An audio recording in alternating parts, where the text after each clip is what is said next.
Wala nang ma-lesson teacher namin. Wala nang ma-lesson teacher nyo? Ano yun? Kumain nga natin yung minuto nila kung sarap. Walang ano, walang crab.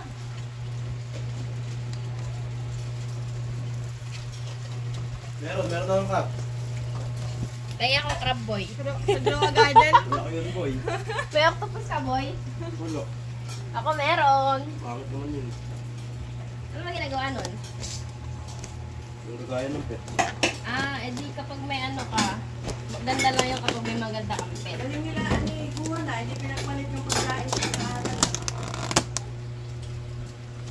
Ganun talaga pag with honor na. Oh, kanin na perde oh. Nasaan? Balisungsong. Ganun talaga. May maintain niya yun. Pakawit daw natin sa ngayon eh.